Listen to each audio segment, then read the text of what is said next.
Assalamualaikum warahmatullahi wabarakatuh. Kembali lagi di YouTube channel Eka Wesa Putri.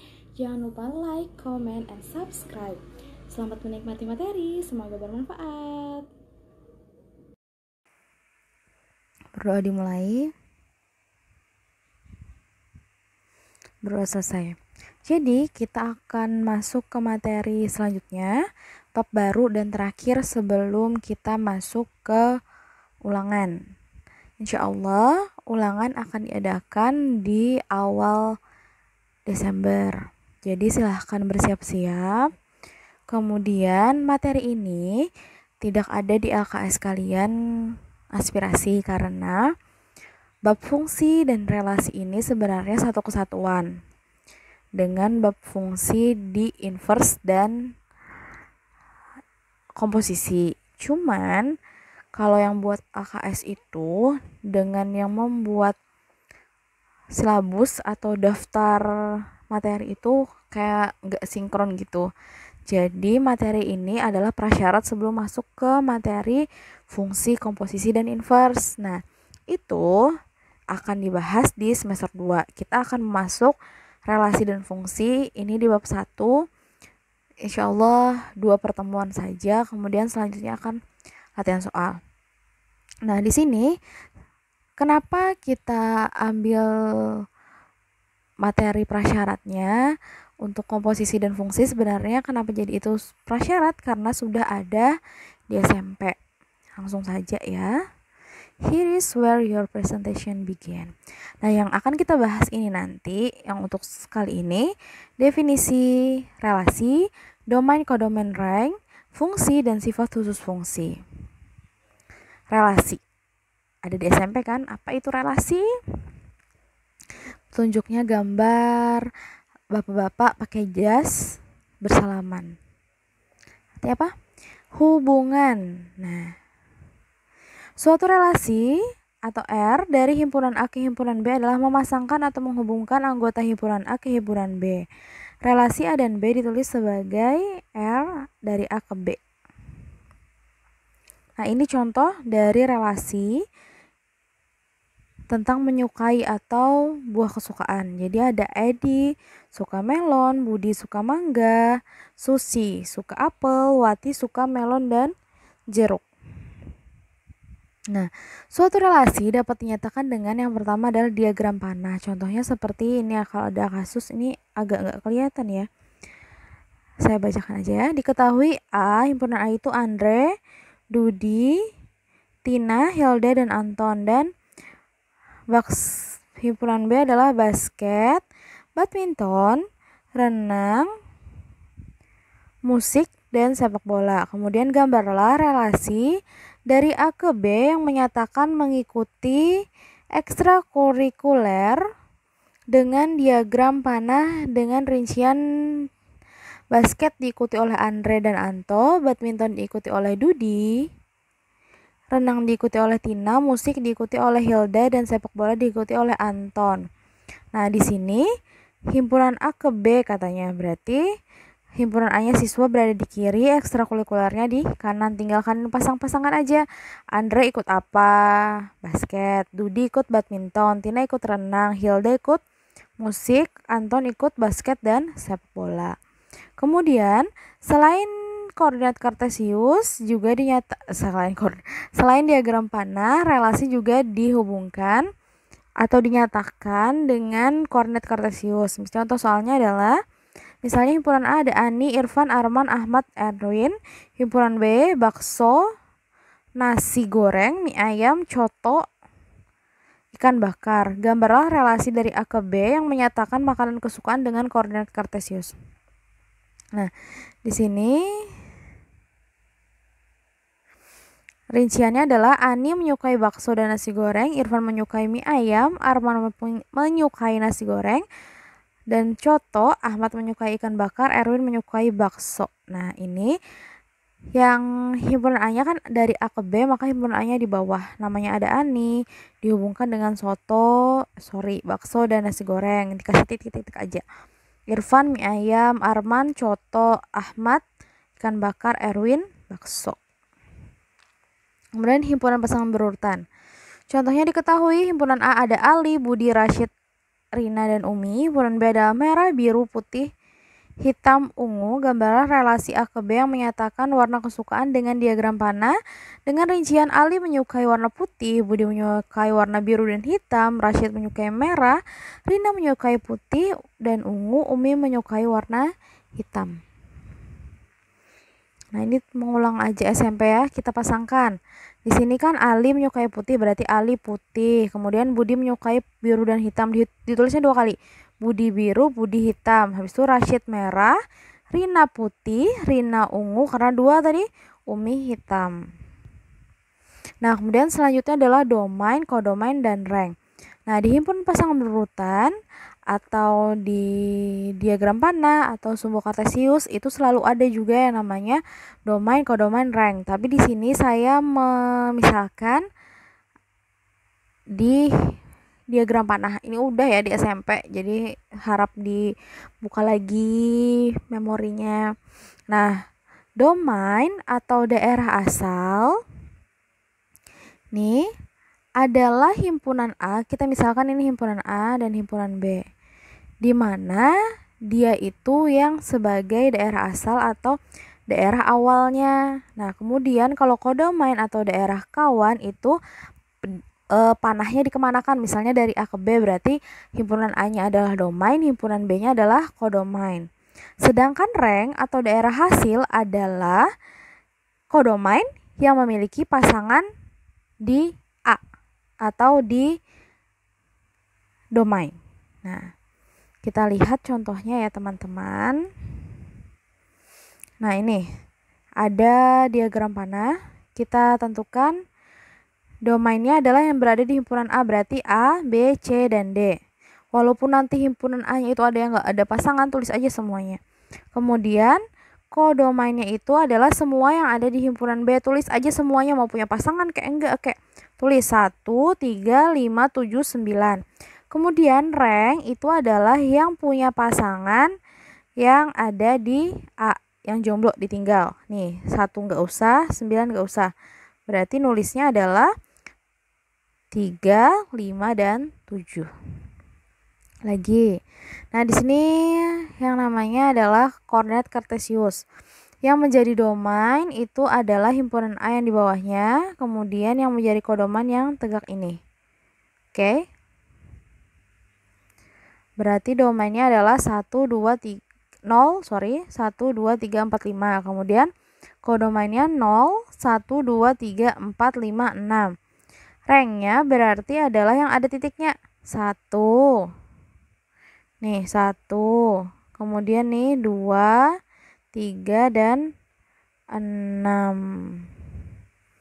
Nah, kemudian yang selanjutnya adalah diketahui himpunan A-nya 1, 2, 3, 4, himpunan B-nya 0, 5, 10, 15, 20, dihubungkan relasi dari A ke B dengan 1,5, 2,10, 3,15, 4,20. Berarti yang ada di domain itu yang di setiap kurungnya ini yang paling depannya, ini domain. Atau kalau dituliskan di soal, himpunan A-nya berarti domain, himpunan B-nya adalah kodomain. Tapi misalnya tidak dituliskan, maka yang di belakangnya ini termasuk kodomain dan rank sama gitu. Kebetulan ini dituliskan. Nah. Jadi ranknya 5, 10, 15, 20. Kita agak cepet ya karena ini ngulang doang. Nah, fungsi. Suatu relasi dari himpunan A ke himpunan B disebut fungsi atau pemetaan jika setiap unsur anggota dalam himpunan A berpasangan tepat hanya dengan sebuah unsur di anggota B. Jadi gini, kalau bingung, kalau saya itu kan nanti misalnya kalian ada diagram panah. Ini kan, nah kan gitu. Nah, jadi kan di sini setiap anggota berarti semuanya ini harus memiliki satu pasangan. Nah, supaya enak tuh memisalkannya, ini kan himpunan A atau domainnya, ini himpunan B, ya kan? Nah, himpunan A-nya kita pikirkan adalah anak kandung. Kandung, ini ibu kandung. mengingat konsep fungsi, tinggal ingatkan adalah daerah asal adalah anak kandung, daerah lawan atau daerah kawan itu adalah ibu kandung. Konsepnya seperti ini. Anak kandung pasti memiliki satu ibu kandung, tetapi ibu kandung boleh memiliki anak lebih dari satu, atau ada kan ibu-ibu yang kurang beruntung yang sampai saat ini mungkin masih belum diberi kesempatan untuk memiliki anak. Nah, jadi kalau anak kandung harus ada satu ke kanan, kemudian di B ini ada yang ada pasangannya atau ada cabangnya, ada juga yang ada satu atau ada yang lebih, itu baru disebut fungsi. Nah, kita langsung belajar caranya. Tentukan fungsi atau bukan fungsi. Nah, ini. Kita lihat. Kita misalkan yang domain itu anak ya, yang kodoman itu adalah ibu. Anaknya A1, ibunya B1. Anaknya A2, ibunya B2. Anaknya A3, ibunya B3. Berarti semua anak di sini memiliki satu ibu, ya kan? Satu aja ibunya. Berarti dia termasuk fungsi. Bu, dia termasuk relasi bukan? Ya, jadi semua relasi belum tentu fungsi, tapi semua fungsi pasti relasi. Kenapa jadi demikian? Misalnya ada buah, terus tuh ada sop buah, ada pencok buah. Nah, pencok buah itu bisa disebutkan buah, tapi buah belum tentu disebut pencok buah, kayak gitu. Jadi relasi itu belum tentu bisa disebut fungsi, tapi fungsi bisa disebut relasi karena fungsi termasuk relasi dengan aturan khusus, yaitu harus memiliki aturan himpunan A-nya memiliki pasangan tepat satu di himpunan B gitu. Kemudian nih, apakah dia termasuk fungsi?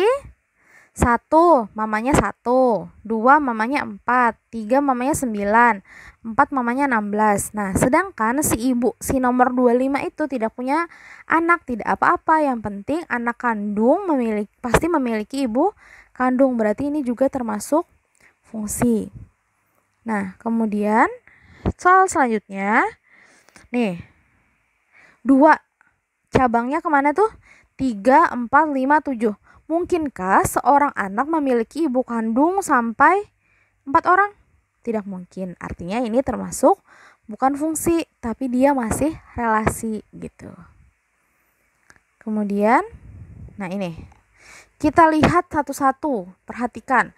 Negatif 3 cabangnya ke 9, satu aja. Negatif 2 cabangnya ke 4, satu aja. Negatif 1 cabangnya ke 1, tapi 0 tidak memiliki ibu, atau berarti dia bukan termasuk anak, ibaratnya gitu. Berarti dia bukan fungsi gitu. Lagi,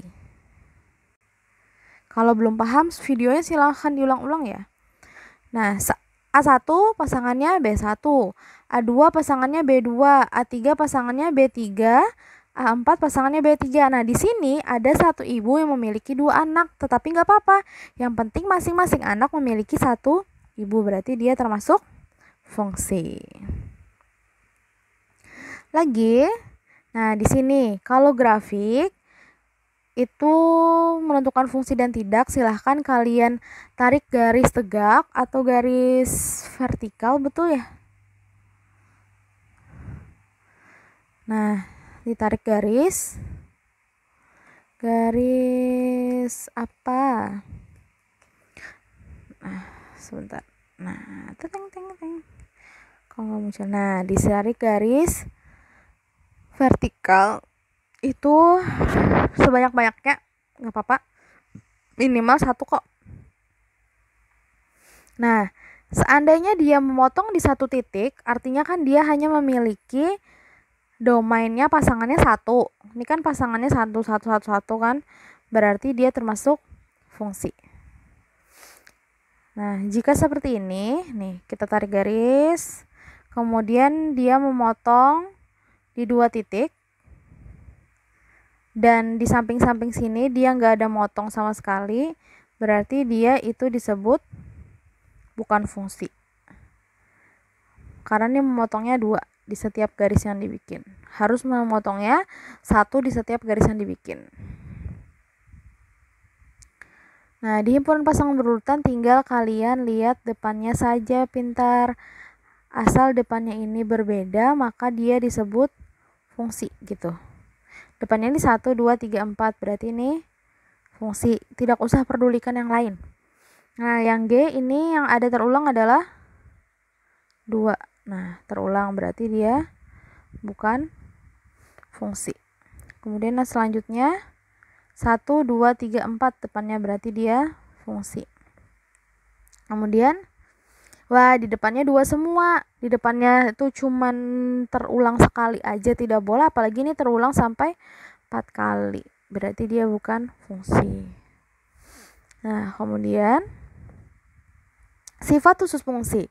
Sifat khusus fungsi kalau di SMP itu cuman belajar 1, yaitu korespondensi satu-satu.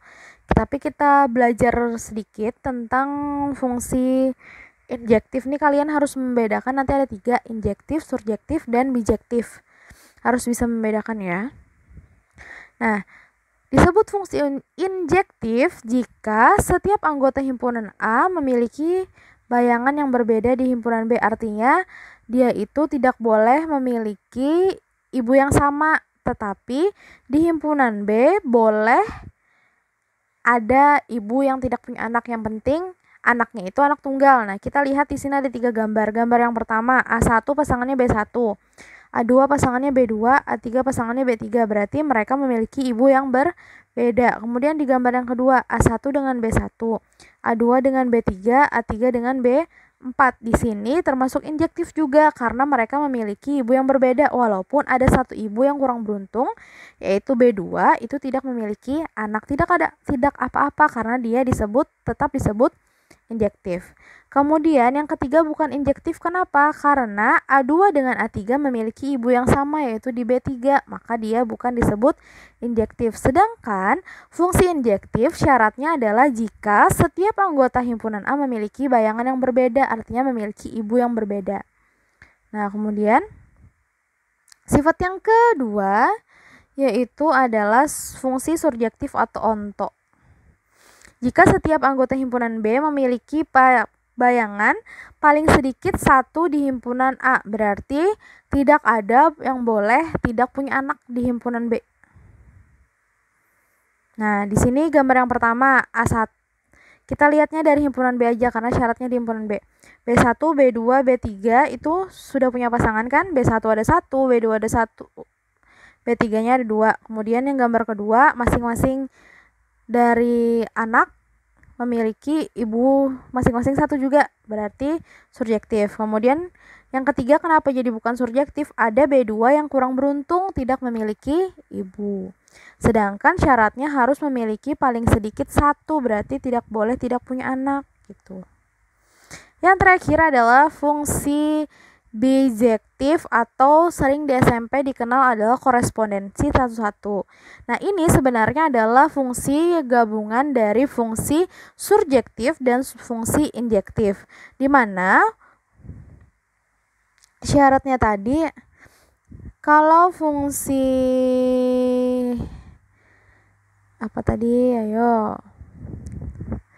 sifatnya, jika fungsi injektif, setiap anggota himpunan A harus memiliki bayangan berbeda, dan fungsi surjektif, jika setiap himpunan B memiliki bayangan paling sedikit 1.